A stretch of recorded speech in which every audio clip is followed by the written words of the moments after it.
누가는 세례 요한의 출생에 대하여 자세히 말씀하고 있습니다. 세례 요한은 엘리야의 심령으로 자녀의 마음을 아버지께로 돌이키게 한다는 것으로 바알과 아세라를 섬기던 이스라엘 백성을 갈멜산 전투를 통하여 하나님께 돌이키게 한 사건이 있었죠. 이렇게 한 사람이 바로 엘리야였어요. 이 엘리야처럼 세례 요한은 우리의 구원자인 약속하신 메시아가 오셨으니 회개하고 복음으로 돌아오라고 외치는 그런 자가 된다라고 이렇게 말씀을 하고 있습니다. 이렇게 자녀의 마음을 아버지께 돌이키게 하려는 엘리야의 심령을 가진 요한을 잉태하지 못하는 엘리사벳을 통하여 보내준다고 이렇게 천사는 사갈에게 말을 했지만 그 천사의 말을 사게라는 믿지 못했죠. 그래서 결국 벙어리가 되었습니다. 벙어리가 된 모습은 구약의 제사장의 모습으로 복음을 알지 못해 다른 복음으로 하나님을 섬기는 그런 모습과 동일하다라고 이렇게 말씀드렸습니다. 그러나 천사의 말대로 잉태하지 못하던 엘리사벳은 요한을 결국 잉태하게 됩니다. 이 말씀에 이어서 본문에서는 처녀 마리아가 성령으로 잉태하게 되는 이야기를 하고 있는데 오늘 본문 26절을 보면 이런 말씀하고 있습니다. 26절 여섯째 달에 천사 가브리엘이 하나님의 보내심을 받아 갈릴리 나사렛이란 동네에 가서 그래요. 여섯째 달 되었다라고 성경은 기록을 하고 있어요. 이렇게 기록한 목적이 무엇일까요? 그냥 빼고 그냥 엘리사벳이 잉태한 다음에 가브리엘은 나사렛 동네에 가서 마리아를 만났다라고 이렇게 말을 할 수도 있었어요. 그런데 여섯째 딸이라고 말을 하고 있어요. 이렇게 말을 하고 있는 이유가 있는 거예요.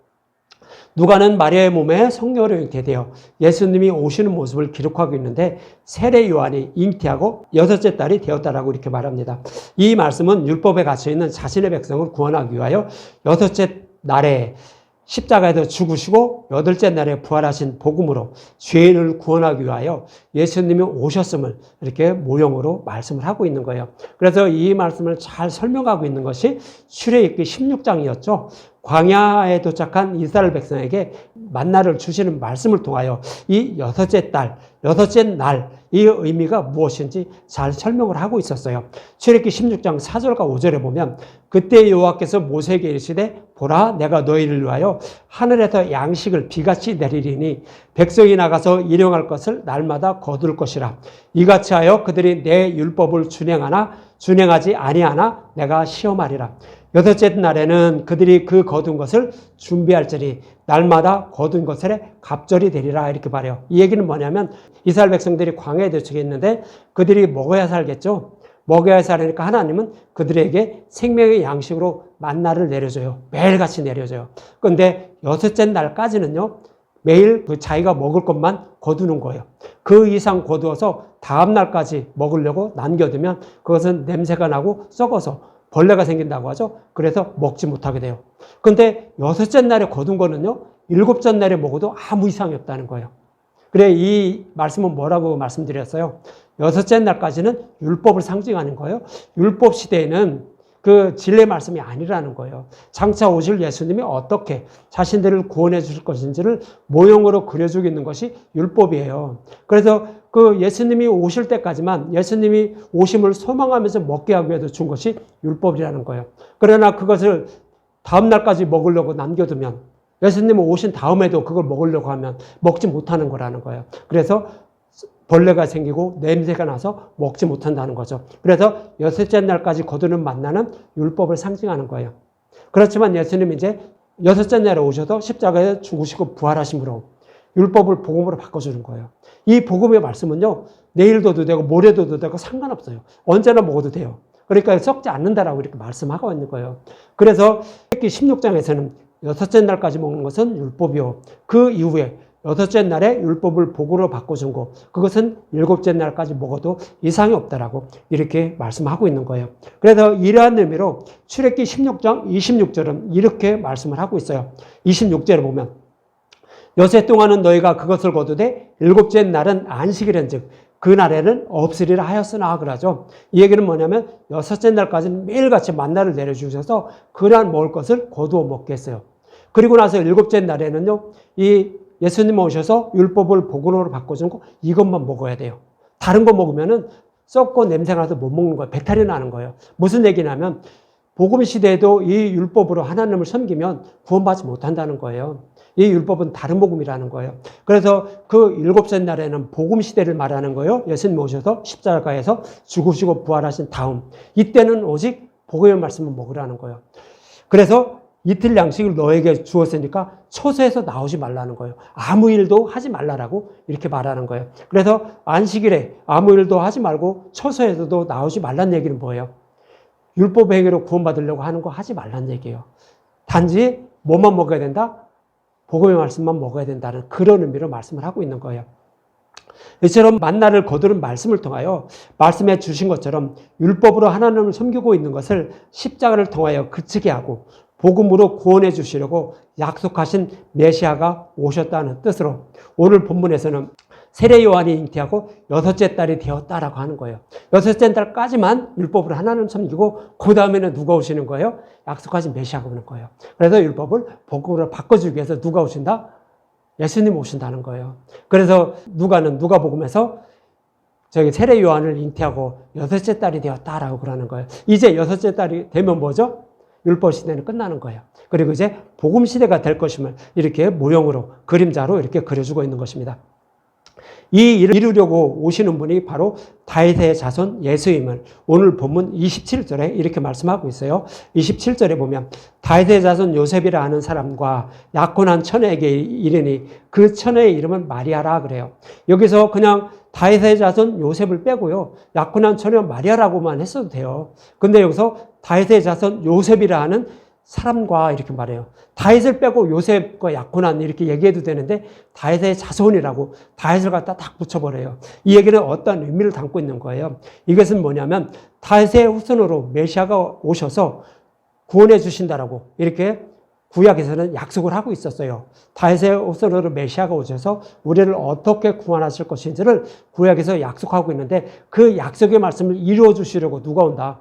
다윗의 후손으로 약속하신 메시아가 오실 것임을 누구를 통하여 와요?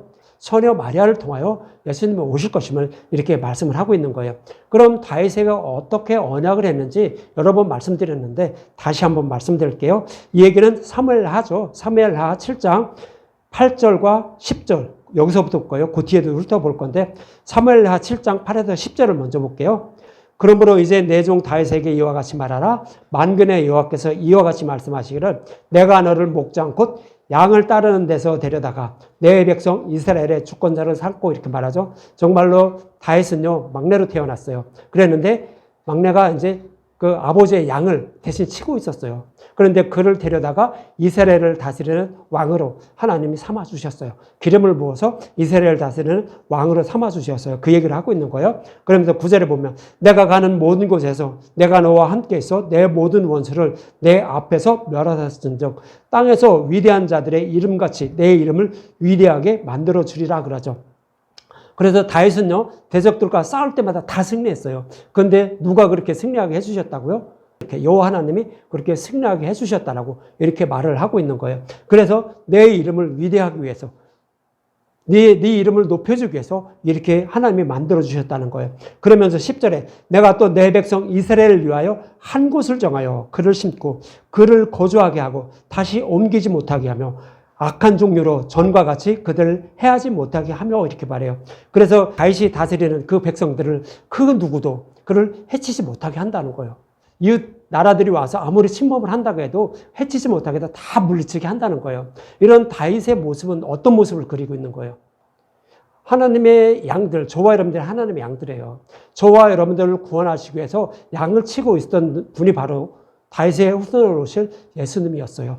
그분이 오셔서 십자가에서 죽으시고 부활해서 그 내 이름, 그러니까 예수님의 이름을 위대하게 해주신다라고 하나님은 그렇게 말씀을 하고 있는 거예요. 그래서 그렇게 와서 다스리는 그 나라가 어떻게 된다고요? 그 누가 침범을 한다고 해도 침범하지 못하고 다 물리쳐서 그 하나님이 다스리는 예수님이 다스리는 양들, 저와 여러분들이요. 저와 여러분들이 평안하게 하나님을 섬길 수 있도록 이렇게 해주신다라고 그런 의미로 이렇게 말씀을 하고 있는 거예요. 그래서 이렇게 평안하게 다스리게 하기 위해서는 어떻게 해요? 한 곳을 정하는 거예요. 한 곳은 십자가가 세워질 곳, 예루살렘을 말하는 거예요. 거기서 예루살렘 성전이 지어질 것을 말하는 거예요. 그 얘기는 뭐냐면 한 곳을 정하여 예루살렘 성전을 지어진다는 것은 한 곳, 즉 십자가를 한 곳에 세워주시고 그리고 나서 우리에게 마음의 성전을 세워준다는 거예요. 마음의 성전을 세워주셔서 평안한 마음으로 그 누가 와도 우리는 해하지 못해요. 그랬다가 육적인 이런 건 해하지 못한다는 얘기 아니라 영적으로 그렇다는 거예요. 복음의 말씀을 알고 깨달으니까 어떻게 돼요? 우리는 다른 복음이 아무리 우리를 사탄 데려와서 다른 복음으로 유혹한다 할지라도 우리는 넘어가지 않게 된다는 거예요. 그것도 누가 해주신다? 하나님이 해주신다고. 그런 의미로 이렇게 말씀을 하고 있는 거예요. 그래서 이러한 일을 이루어 주신다는 모형으로 다윗은 이제 예루살렘을 정복을 해요. 그리고 성전을 지을 모든 준비를 다 마치고 그의 아들 솔로몬 성전을 짓게 되는 거예요. 이런 의미로 이렇게 말씀을 하고 있는 거예요. 그러면서 이어지는 사무엘하 7장 11절은 이렇게 말해요. 이렇게 되면 어떻게 되는지 이렇게 말하는데 전에 내가 사사에게 명령하여 내 백성 이스라엘을 다스리던 때와 같이 아니하게 하고 너를 모든 원수에게서 벗어나 편히 쉬게 하리라. 여호와가 또 내게 이르노니 여호와가 너를 위하여 집을 짓고 이렇게 말하는 거예요. 사사에게 명령하여 이스라엘 백성을 다스릴 때 이때는 사사 시대를 말해요. 이때는 복음이 밝히 드러나지 않았어요. 그러니까 이스라엘 백성들이 자신의 소견으로 하나님의 뜻은 이럴 것이다라고 하나님을 섬겼어요. 그러다 보니까 자신의 소견으로 하나님을 섬기다 보니까 다른 복음만 하나님을 섬긴 거예요. 그러니까 나라를 침범하게 해서 그 이스라엘 백성들을 복음으로 돌아오라고 계속 채찍을 댄 거였어요. 그러나 사사시대는 이렇게 했는데 이제는 그렇지 않다는 거예요.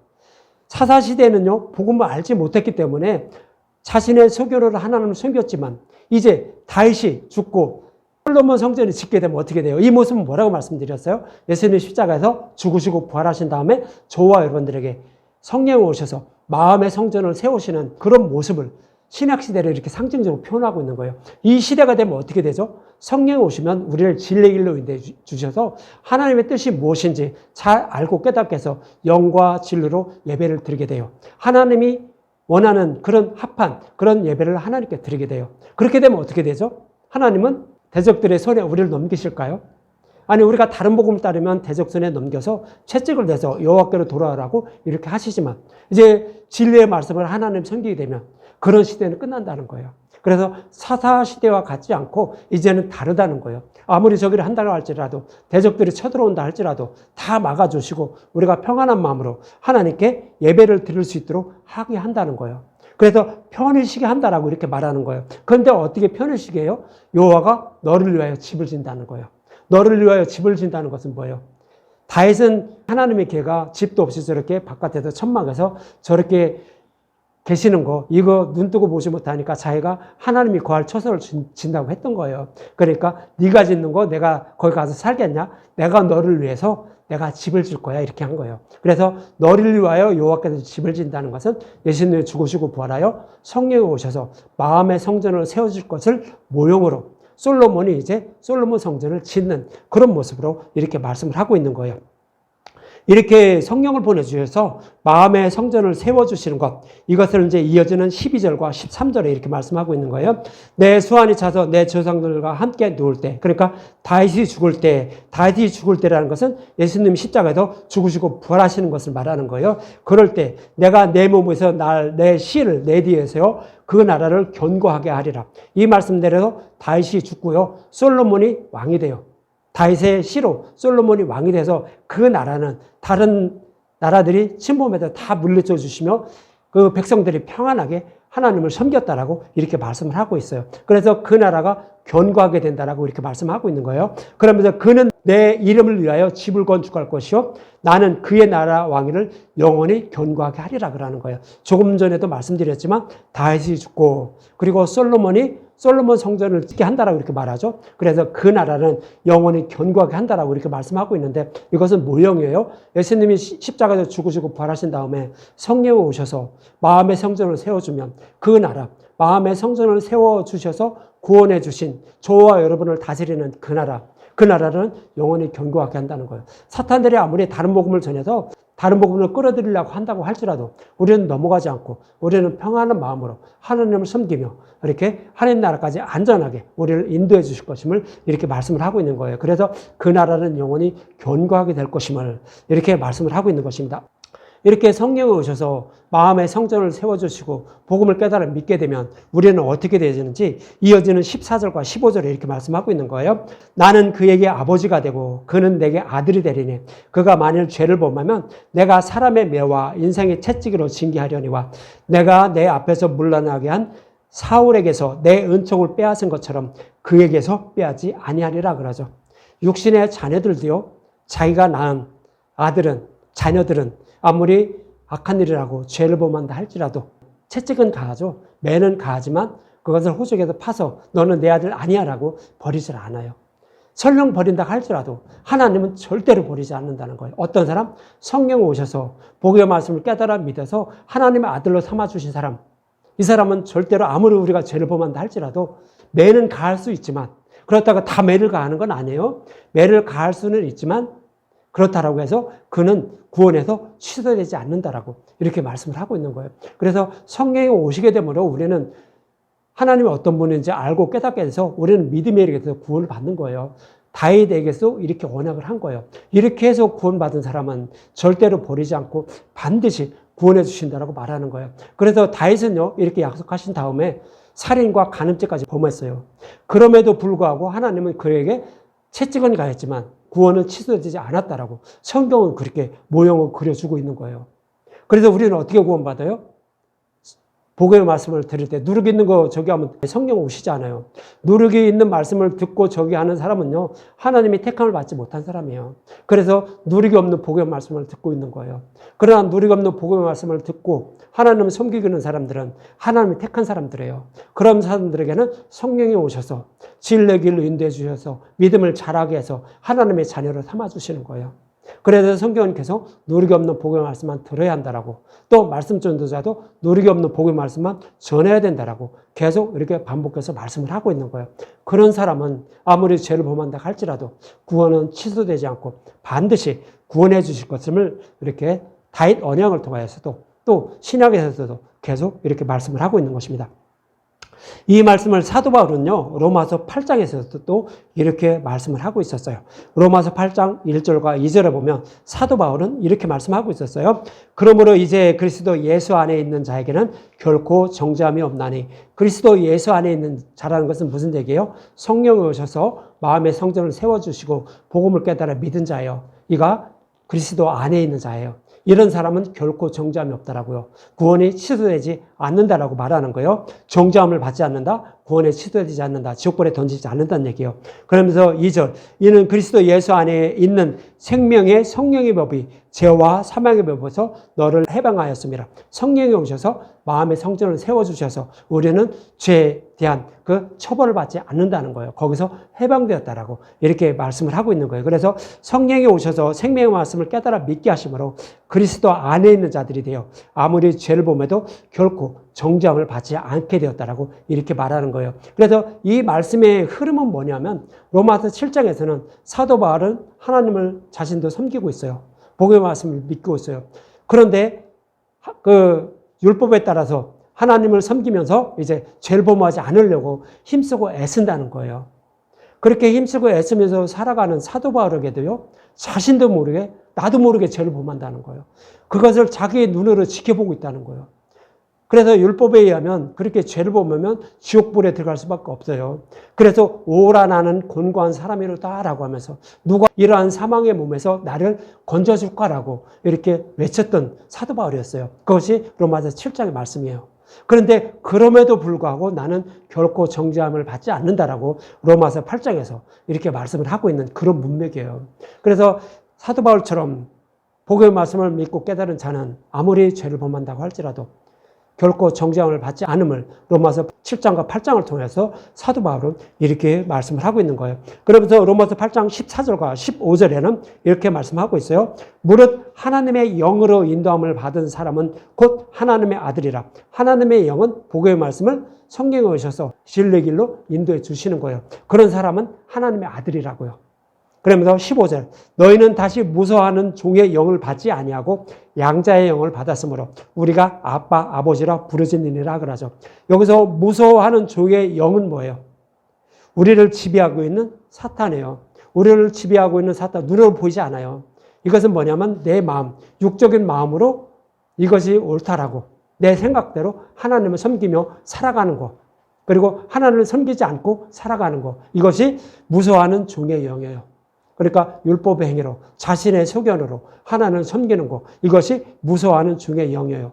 이것은 다른 복음을 따르게 하는 거예요. 그래서 이것을 우리는 받지 않고 양자의 영을 받았다는 거예요. 양자의 영은 뭐예요? 하나님의 양자로 삼아주시기 위해서 일하시는 영이에요. 성령을 말하는 거예요. 성령이 오셔서 우리를 하나님의 아들로 삼아주시기 위해서 일하는 그런 영을 받았다라고, 그런 택함을 받았다라고 이렇게 말씀을 하고 있는 거예요. 그래서 우리는 어떻게 된다고요? 하나님을 아빠, 아버지라 부르게 되었다고요. 성령이 오셔서 복음을 깨달아 믿게 하심으로 우리는 하나님을 아빠, 아버지라 부르게 했다는 거예요. 하나님의 자기의 자녀로 삼아주셨다라고, 양자로 삼아주셨다라고 이렇게 말씀을 하고 있는 거예요. 그래서 우리는 결코 어떻게 해요? 정죄함을 받지 않게 되었다고 로마서 8장에서 이렇게 사도 바울은 말씀을 하고 있는 것입니다. 이렇게 다윗에게 언약하신 말씀을 이루어 주시려고 요셉과 약혼한 처녀 마리아에게서 성령으로 잉태하게 해서 약속하신 메시아를 보내주신다는 뜻으로 다윗의 자손 요셉과 약혼한 처녀 마리아라고 오늘 본문에서 말하고 있는 거예요. 그래서 누가는 다윗의 자손 요셉이라고, 그와 약혼한 처녀 마리아라고 오늘 본문에서 그렇게 말씀을 하고 있는 거예요. 그래서 구약에서 약속한 말씀을 그대로 다 이뤄주셔서 우리를 구원해 주시기 위해서 오실 분이 누구다? 바로 예수님임을, 마리아를 통하여 오실 예수님임을 이렇게 오늘 본문에서 말씀을 하고 있는 것입니다. 그리고 성경이 처녀 마리아라고 강조하는 그 이유가 있어요. 처녀 마리아라고 강조하는 이유는 예수님이 오시는데 흠이 없는 몸으로 오셔야 돼요. 남자를 알지 못하는 깨끗한 몸에서 예수님이 오시는데 성령으로 잉태돼서 오셔야만 돼요. 그래서 흠이 없는 몸으로 오셔야 하기 때문에 이렇게 처녀 마리아에게서 성령으로 잉태되어 오신다라고 이렇게 말씀을 하고 있는 거예요. 그러면 성령으로 잉태되지 않고 다른 방법으로 예수님 오시면 어떻게 될까요? 다른 방법으로 오시게 되면 흠이 없는 분이 아니라 흠이 있는 분이에요. 흠이 있는 사람은요, 죄인들의 죄를 전가받아서 대속해 주지 못해요. 그래서 구약에서는요, 제단에 제물을 드릴 때 흠이 없는 것으로만 드리라고 한 거예요. 흠이 없는 것은 오직 이 땅에, 흠이 없는 것은 오직 하나님 한 분뿐이에요. 다른 것은 다 흠이 있어요.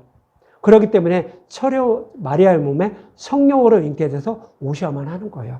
구약에서도 그렇게 오실 것임을 계속 말씀하고 있었어요. 이것은 다음 주에 말씀드릴 거고요. 그렇게 해서 말씀하셨기 때문에 처녀의 몸에 성령으로 잉태돼서 오셔야만 했던 것으로, 성령으로 잉태돼서 이제 예수님 오실 것임을 오늘 본문에서 말씀을 하고 있는 거예요. 그래서 만약에 이제 성령으로 잉태되지 않고 사람의 씨를 받아서 오게 되면 안 됨을 시편 51편 5절에 이렇게 말씀하고 있었어요. 시편 51편 5절 내가 죄악 중에서 출생하였으며 어머니가 죄 중에서 나를 잉태하였나이다 그러죠. 다윗이 태어날 때, 다윗을 어머니가 잉태했을 때 그때부터 다윗은 어떻게 해요? 죄인이라는 거예요. 아직 태어나지도 않고 뭐 하지도 않았어요. 그랬는데도 다윗은 자신이 그때부터 죄인이었다라고 이렇게 고백을 하고 있는 거예요. 그래서 처녀의 몸에 성령으로 잉태하지 않고 사람의 씨를 받아서 예수님이 오시게 되면 어떻게 되죠? 다 흠이 있는 죄인이에요. 그래서 우리의 죄를 대속해 주지 못함을 이렇게 말씀하고 있는 거예요.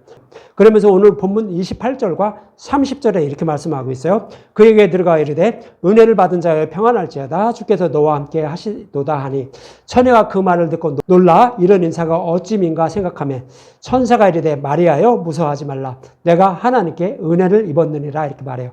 마리아가 하나님께 은혜를 입었다라고 이렇게 말해요. 그래서 처녀의 몸에 성령으로 잉태돼서 이제 예수님이 오시게 되었는데 마리아가 하나님께 은혜를 입었다라고 그래요. 이 얘기는 뭐죠? 마리아를 하나님이 택했다는 그런 의미예요. 저와 여러분도 하나님이 택하야만 성령이 오셔요. 택한 자들에게만 성령이 오셔서 복음을 깨달아 믿게 돼요. 그래서 마리아도 여호와께서 택함을 받았다라고 이렇게 말하는 거예요. 그래서 여호와께 하나님께 은혜를 입었다라고 말하는 거예요. 그래서 노아도 마찬가지였어요. 노아의 홍수 심판에서 이 땅에 복음을 아는 사람이 아무도 없었어요. 그래서 다 쓸어버리고 싶은데 하나님은 그래도 자기의 이름을 위하여 한 사람을 택하게 돼요. 누구를 택하게 되냐면 노아를 택하게 돼요. 노아도 그때 당시 복음을 알지 못했어요. 하나님의 뜻이 무엇인지 그것을 모르고 다른 복음으로 하나님을 섬기고 있었어요. 그럼에도 불구하고 하나님은 하나님의 이름을 위하여 그들을 구원하기 위해서 노아를 택하고 노아에게 은혜를 준 거예요. 그래서 노아에게 은혜를 줬다는 것은 복음으로 돌아오게 만드는 거예요. 지금으로 말하면 성령이 오셔서 진리의 길로 그를 인도해 주신 거예요. 그러므로 말미암아 노아는 여호와께 은혜를 입어서 믿음이라는 방주를 만들게 돼요.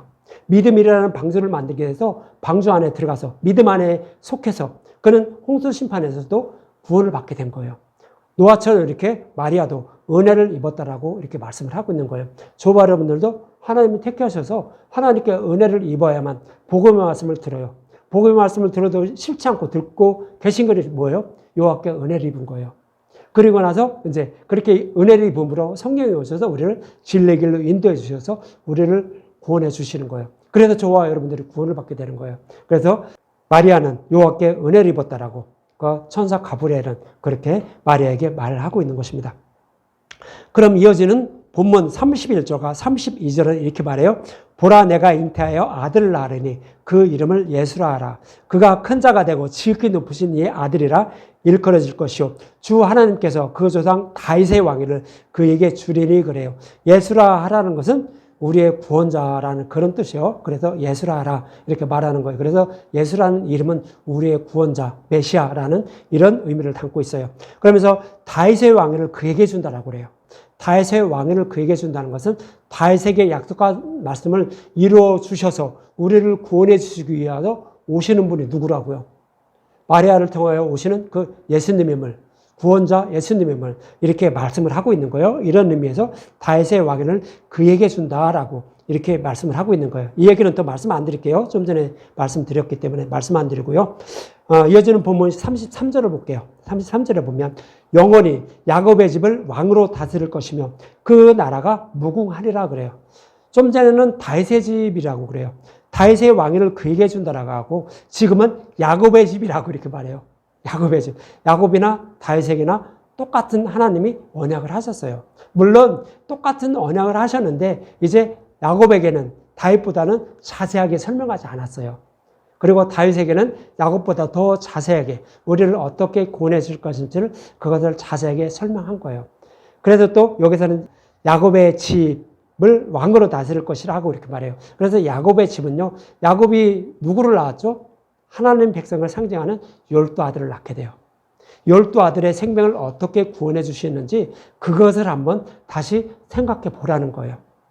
그러면 야곱의 집을 왕으로 다스린다라는 이런 의미를 알게 된다라고 이렇게 말씀을 하고 있는 거예요. 이 얘기는 뭐냐면 사탄의 노예로 살아가는 자신의 백성, 12아들, 그 자신의 백성을 생명의 양식인 복음의 말씀으로 구원하여 자신의 백성으로 삼아주시고 그 나라를 영원히 다스린다는 그런 의미로 말씀을 하고 있는 거예요. 그래서 12아들 하나님의 백성 모두를 십자가를 통하여 그 복음의 말씀으로 그들을 구원해 주시고 영원히 그들을 다스릴 것임을 이렇게 말씀하는 거예요. 그래서 이것을 이제 말씀드리기 위해서 창세기 46장을 한번 더 보죠. 창세기 46장 1절과 4절을 한번 볼게요. 1절에서 4절. 이 장면은 어떤 의미냐면 요셉의 형들에게 요셉이 이제 팔려서 애굽으로 내려가요. 애굽으로 내려가서 거기서 감옥에 갇혔다가 결국 애굽의 총리가 돼요. 어떻게 애굽의 총리가 되냐면 애굽에만 풍년이 들어요. 7년 풍년이 들어요. 그래서 풍년이 들어서 그 양식을 저장을 하고 나서 이제 모든 땅, 애굽 땅도 마찬가지고 모든 땅도 다 기근이 든다는 거예요. 그렇지만 애굽에는 다른 땅에는 양식이 없는데 애굽의 총리로 있는 요셉이 다스리는 그 나라에는 양식이 있어요.